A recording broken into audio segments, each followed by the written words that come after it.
It's Red Eye Radio. Gary McNamara and Eric Harley talk about everything from politics to social issues and news of the day. Whether you're up late or you're just starting your day, welcome to the show. From the Uniden America Studios, this is Red Eye Radio. All across America and around the world, we are Red Eye Radio. I'm Gary McNamara. He's Eric Harley. Welcome to a Friday. How is everybody? How you doing? Is it St. Patrick's Day yet? How far are we out? All right, 9 days, I guess. Yeah, Okay. something like all that. right, we're almost there. I just Did was fall, what day of the week did it fall on this time? drunk day. Well, you're Irish. It's every day. That's not a negative stereotype. It is, actually. But I'm happy to say it. I'm also Irish, in part. All right, I love when people make analogies. And this was about Governor Hochul of New York. Yeah. And what's going on in the subway system in New York City, where, they sent in, 750 National Guard? Yeah. And then announced also they'd be searching bags, random searches of bags. So she was on Good Day New York and was asked, what happens if New Yorkers do not want their bags checked by the National Guard? She said, then go home. You're not taking the subway. And I love this. I saw it on social media. Don't know who the person was, but wrote, New York Democrats have two speeds. One, absolute free-for-all for criminals because of progressive utopianism. And number two, hand over your papers and drop your pants. Yeah. Oh, my God. When she said that, But we're it's going to be true. searching your bags. It's true. Or go home. Wow. Oh, and the other thing that I heard the other day, because it shows you where your mind is. Yeah. I saw two different stories. One was Multnomah County, where Portland, Oregon is, said that they voted on for a ceasefire. And then I saw the same thing about the Minneapolis City Council voting for a ceasefire. My first thought, well, it's about time they called for the shooting to stop in their cities. You got to specify. That's the first thing I thought. It's like, well, no, Israel. Well, maybe you want to start with your own cities first. We need to put these fires out. Which ones would they be? I'm sorry. That's the first thing. When I saw that, I think I saw the Multnomah County, which is Portland, first, and I saw the Minneapolis afterwards. But both times when I saw it, the first thoughts that came into my mind, well, yeah, about time you called for the stop to the violence and shooting in your cities. Yeah. Oh, right. I mean Israel. Yeah. Keep it going in the cities. No problem. Yeah. That's fine. Yeah. Oh, that ceasefire. Oh, sorry. We naturally defaulted to the local one. And I thought this was interesting. Really did not get a lot of press. But a federal judge in Texas, this is from National Review, Ryan Mills, National Review, a federal judge in Texas struck a blow this week against race-based discrimination by the Biden administration, ruling that an agency tasked with aiding disadvantaged businesses cannot limit its services based on arbitrary racial classifications. The ruling by U.S. District Judge Mark Pittman could have implications for the federal government programs nationwide and the future of President Biden's, quote, whole of government equity agenda, end of quote. In a 93-page ruling on Tuesday, the judge said that the 55-year-old Minority Business Development Agency's use of a codified list of preferred races and ethnicities to determine who gets benefits and who doesn't is unconstitutional. And then he wrote, quote, today the clock runs out, end of quote.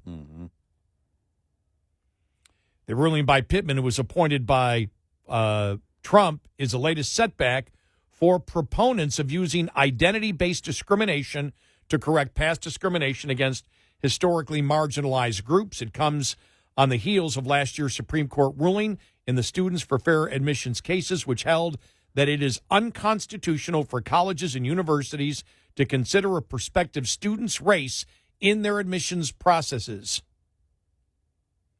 Pittman's ruling was in response to a March 2023 lawsuit by the Wisconsin Institute for Law and Liberty, which filed on behalf of 3 small business owners. They allege in a lawsuit that they were denied the ability to even apply for services because of their race, and that is a violation of the Constitution's equal treatment requirement. So it's a blow to funding DEI. Yeah, and having the expansion of DEI, which is good. Mm-hmm. Other news, trying to clean off the desk here. The No Labels Party is expected to announce today it will move forward with a presidential bid for the November U.S. election, but will stop short of naming candidates. Because if they tell you who the candidates are, the candidates in the past may have stood for something that may be controversial, and therefore you might label them. God help me, we're dealing with children. We really are dealing with children. Oh, yeah. God, this is painful. Yeah. So Friday marks the beginning of the most critical stretch for the No Labels Party since it announced its shift from Washington bipartisan cheerleader to a presidential party hoping to seize on America's dissatisfaction with the likely nominees from the nation's 2 major political parties. No Labels will not name its presidential and vice presidential picks on Friday when roughly 800 delegates meet virtually in a private meeting. Instead, the group is expected to roll out a format selection process next week. I don't know why, but I'm thinking of, what is it, the Wall Street thing? What was it, Operation, what was it? Oh, the Wall Street thing that was 10 years ago. What do they call it? All the protests. Oh, Occupy Wall Street. Occupy Wall Street, yeah. The Occupy Wall Street. For some reason, I was thinking the name of a movie. Occupy Wall Street was. Remember they? We can't. None of us can speak for the organization. Well, you're doing the interview. Yeah, nobody could speak for them. Remember that? Then when they held a meeting. Yeah. Well, we can't put somebody in charge because if we put somebody in charge, well, then we vote to put somebody in charge. Yeah. Yeah, but then that person in charge, if it's a male. Yeah.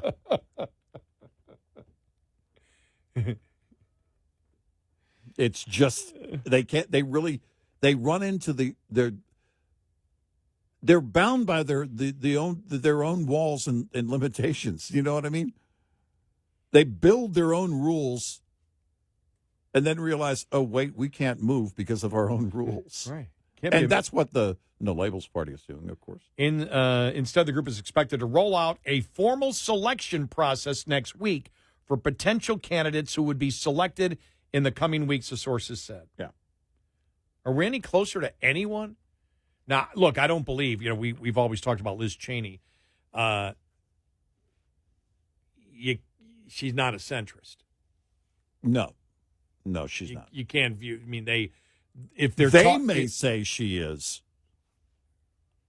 Well, I'm talking from their point of view, where what they have at least said, a centrist is, and a centrist is somebody who is milquetoast.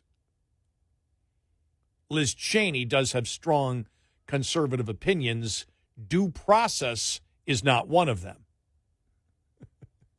Well, I was going to say, does she? I don't know that she does anymore. Well, you do have a point.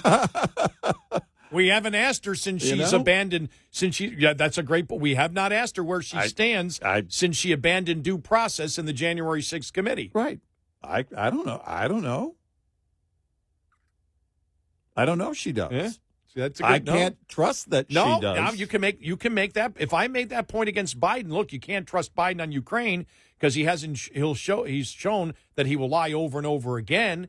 if you have been a conservative your whole life and you just throw due process out the window, whether it's criminal due process, civil due process, or political due process, when you just say cross-examination, I'm not going to demand cross-examination of witnesses and evidence,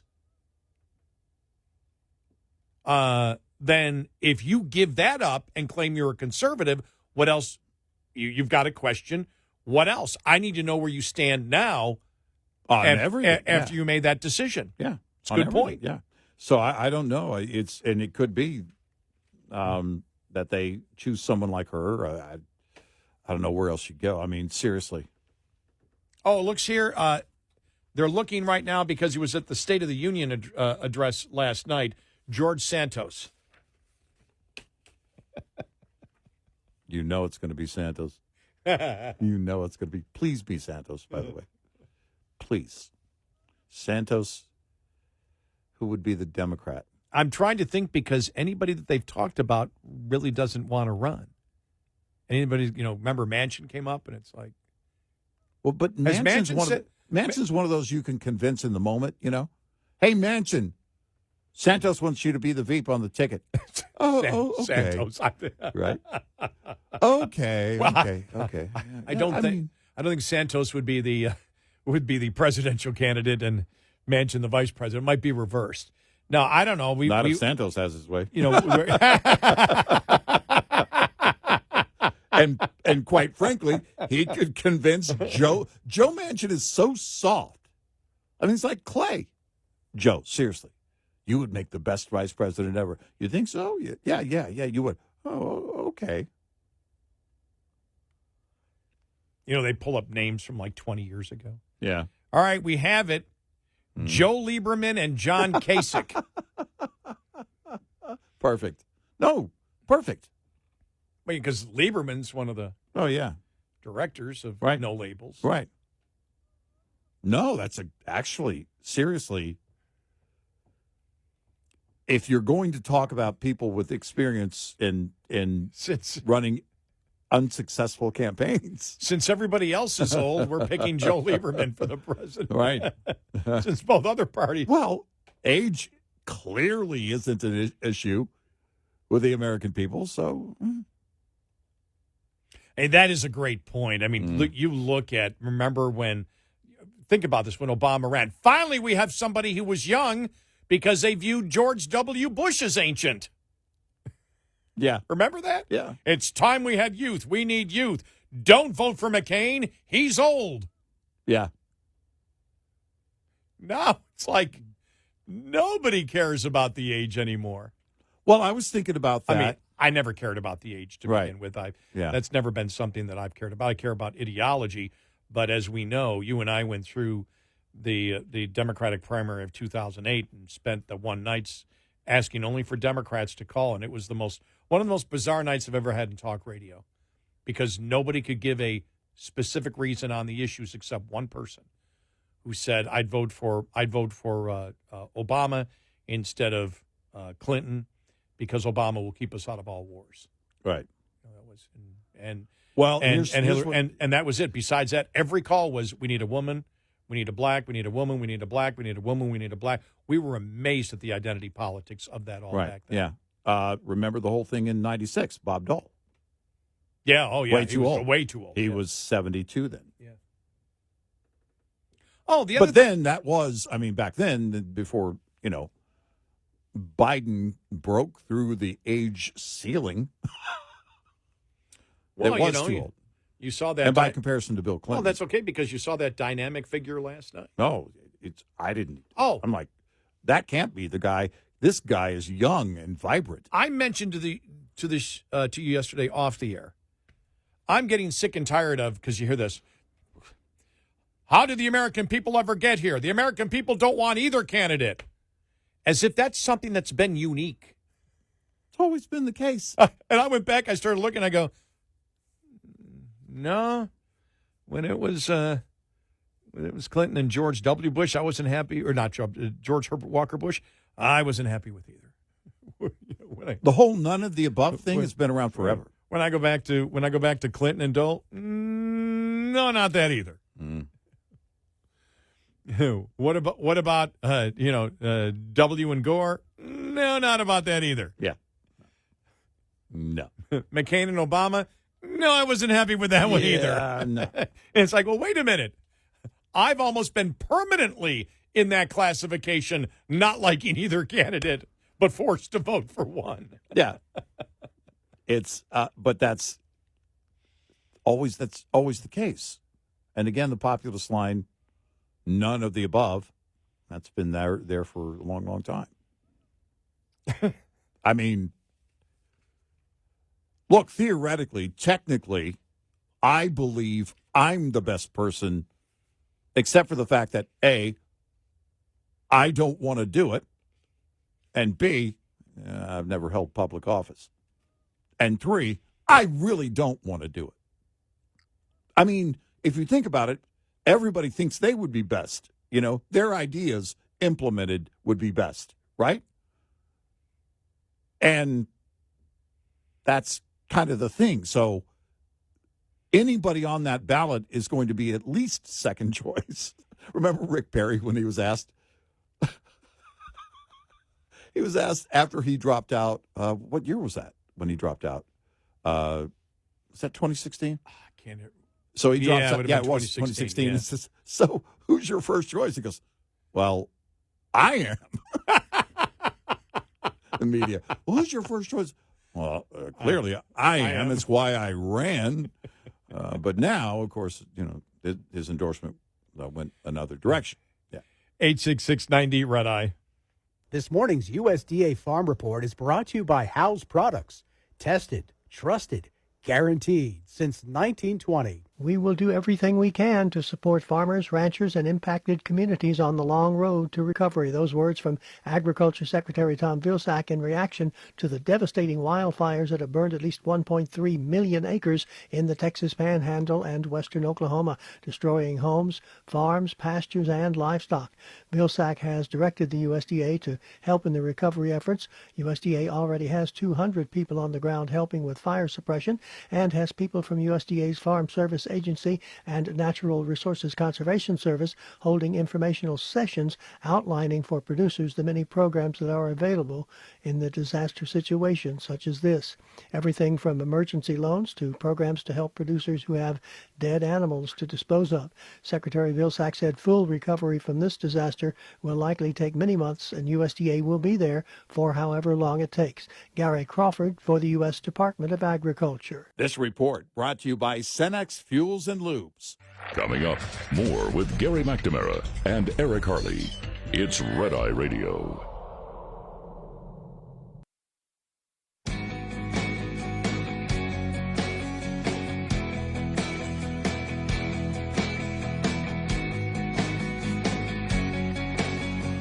It's Red Eye Radio. He's Eric Harley, and I'm Gary McNamara. All right, Eric, I'm going to read this headline to you. Okay.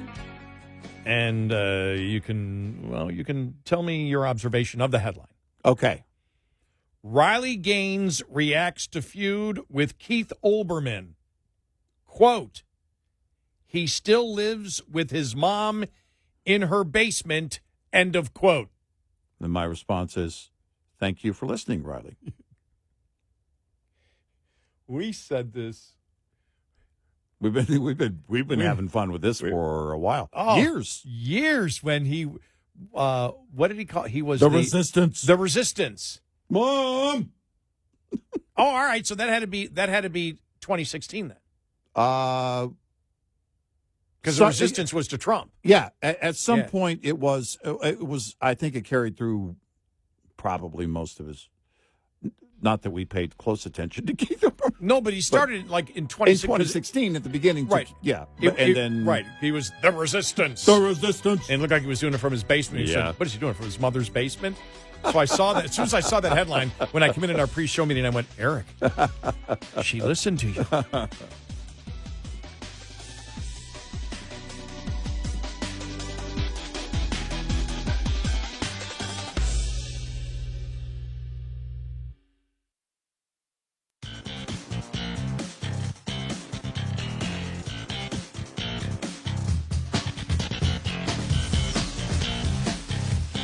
You're listening to Red Eye Radio from the Uniden America Studios.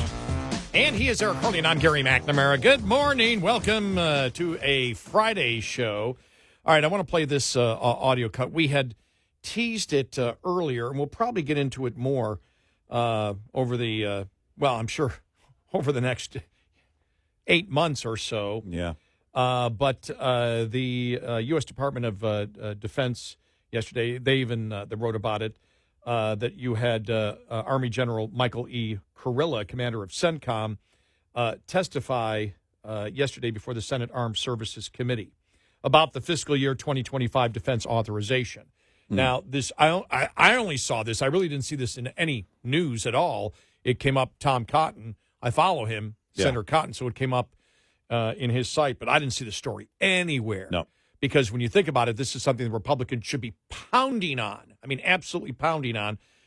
And this is, and I'll just write what Tom Cotton writes here. Our military leaders repeatedly testify that Iran is undeterred from supporting terrorist groups attacking Americans and our allies. This is a direct result of Joe Biden appeasing Iran and letting them know we won't hold the Ayatollahs responsible. It's really incredible because General Kurilla is very, very specific. You know, there's no, wow, is a new word conditional?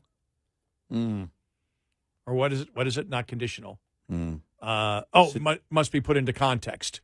Oh, yeah. They're not conditional. Must be put into context. We talked about this week, especially with AI. Well, to put it, everything must be put into context. He's very direct here about Iran. Yeah. Are we deterring them? Are they undeterred? Are they deterred? What's going on?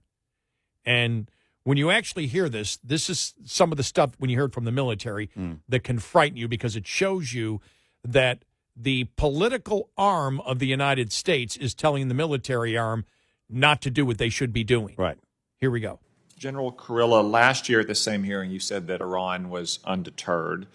You've touched on this a couple times today. What's your current assessment? Iran deterred, not deterred? I would tell you Iran is undeterred in support to the Houthis. They are undeterred in their support to Hezbollah, their support to Hamas, the support into the West Bank. They are deterred right now in Iraq and Syria in their support to the Iranian-aligned militia groups, but not in terms of attacks, but not necessarily in terms of their funding and equipping. Okay. Yeah, they're funding and equipping. So think about that. But so the United States military is stopping the attacks, and they have by the way, deterred means it was 30 days. There has not been an attack when they're talking about the Iran-backed militias in Iraq. Right. And he said, well, so that's not permanent. He goes, none of it's ever permanent. Right. And so what he's saying is, think about this: Hamas, Hezbollah, the Houthis, completely undeterred by the United States, both for their funding and us attempting to get them to stop their attacks. Right. That comes from the head of CENTCOM. Yeah. And the DOD posted that on their website. Yep.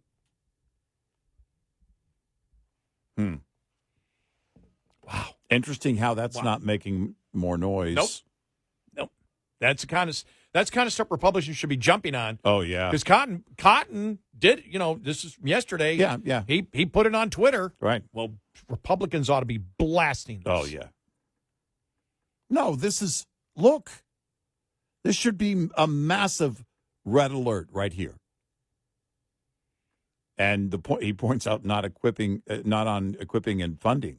Yeah, but we know that. But when an official is saying this, when a general is saying that, then the assessment is official, because the funding of Iran is going and hasn't stopped since Biden started that all over again. They're selling oil, and that's to the tune of tens of billions of dollars a year, and they estimate well over $100 billion since being put back in the global marketplace, and the U.S. allowing them to raise money for They're proxies. Nope. In the meantime, the administration is announcing we're going to put in a humanitarian aid port in Gaza. So we're going to make it faster. We're going to expedite the process of helping Hamas. These are realities. These aren't, hey, if this happens, this isn't like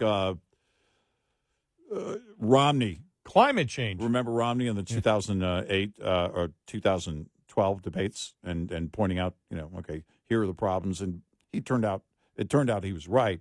But it was like, okay, you got to watch these areas. No, this is stuff that's happening right now. Right now. It's reality. None of this is in the abstract. If we do this, this might happen down the road. Nope. It's here. It's here. It's in my opinion, right a now. Clear and present danger. It is something that is not getting enough attention. At all.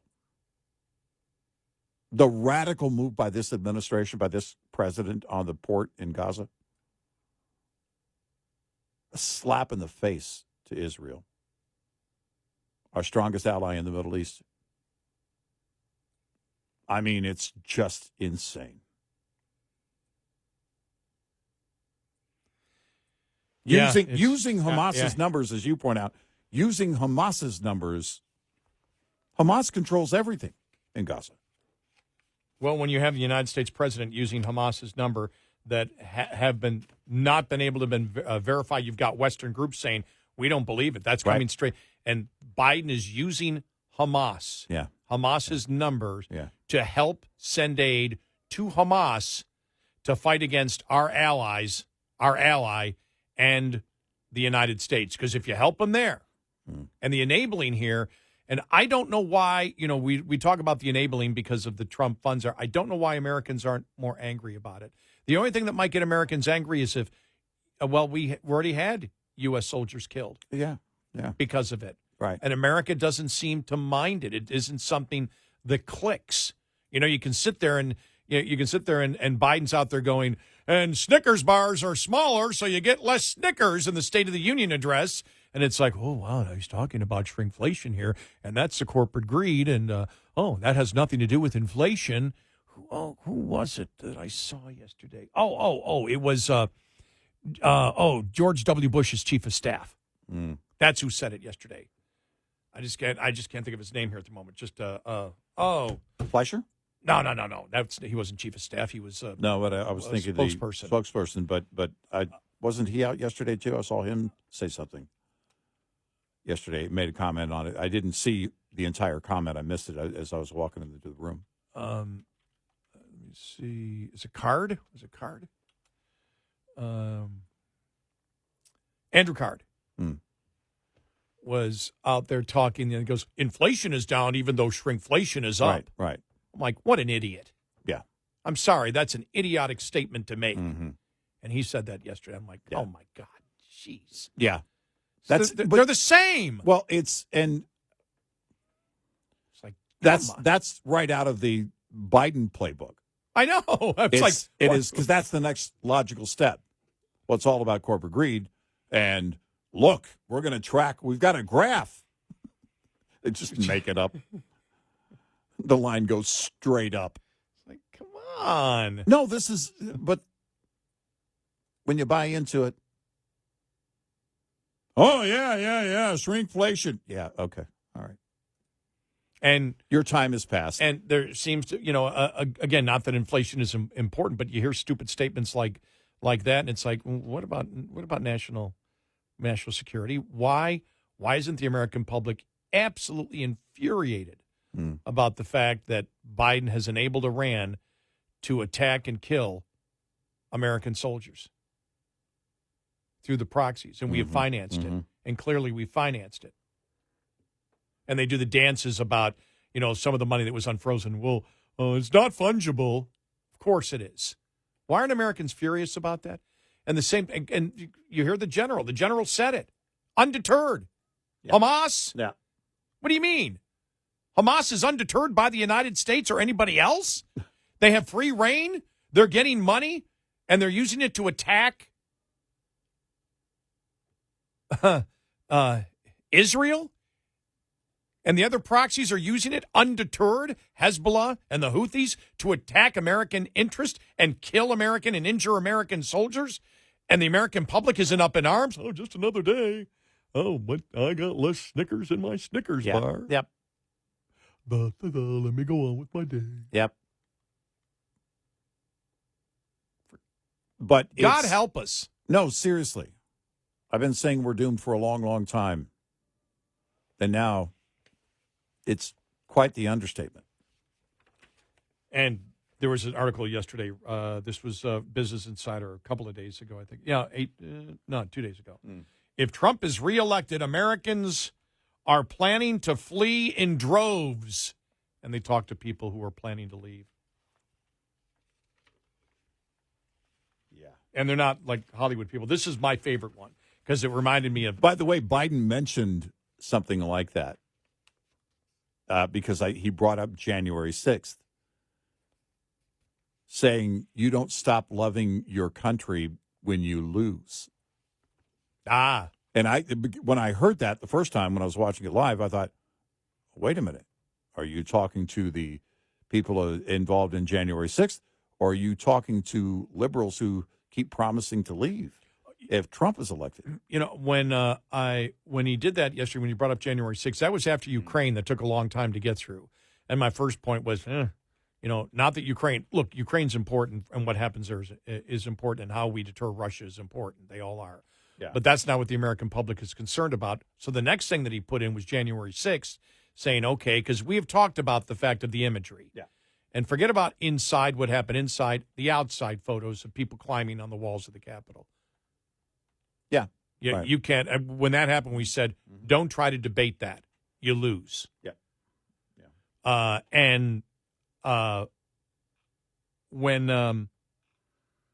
What was my point there? Oh, but January 6th is people have already processed January 6th. Having more January 6th, Biden going crazy about it or Democrats going crazy about it, which they will, isn't going to change Americans' minds. They've already processed that. Right. They've already said one way or another, here's what I think it was, and here's how this will affect my vote. That's already been processed. So I believe they're wasting money if they're going to focus on that on a consistent basis. But here it is here. This is my favorite here are the people that plan on moving. From a woman in Montana who was planning to move to Tuscany. Yes, it's true. I bought a hilltop village home. Well, I don't know. I don't know about that. The maestro said on Seinfeld, there is nothing to rent or buy in Tuscany.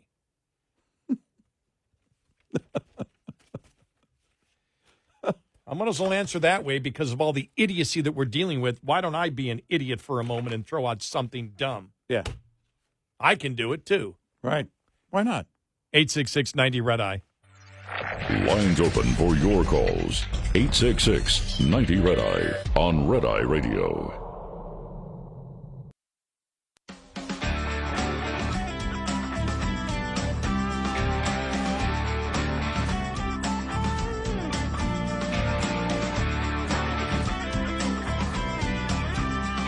It's Red Eye Radio. He's Eric Harley, and I'm Gary McNamara. Welcome and good morning.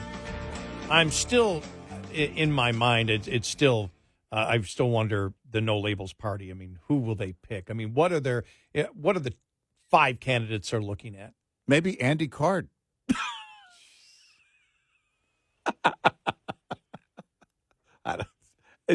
What? Seriously. You have to agree on some opinions. What opinions make you a centrist? They're having their convention on Zoom? Oh, yeah. Yeah. That's been known for a while. I know, but it's just, it's so no labels. That's such a no. We're not even. We don't. Do we need to get together? Nah. In person. Nah. It's gonna. Well, I've got. It's going to be the first husband-wife team. Joe and Mika. You may be onto something. Because what do they mean when they? I don't know what the No Labels Party means when they say centrist. Because you and I have talked about it before. Yeah. No. If you want a centrist, Show me your meter. If you want a centrist candidate on the issues, that's Donald Trump. Yeah, right. As we've stated before, where is he a radical on? Where is Trump a radical right winger? Yeah.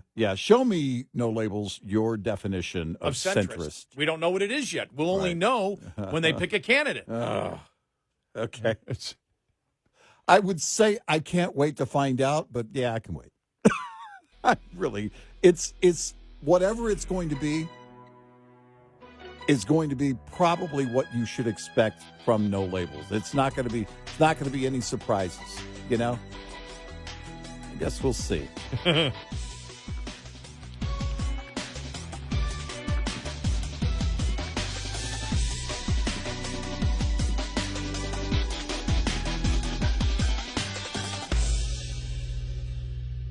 This is Red Eye Radio on Westwood One.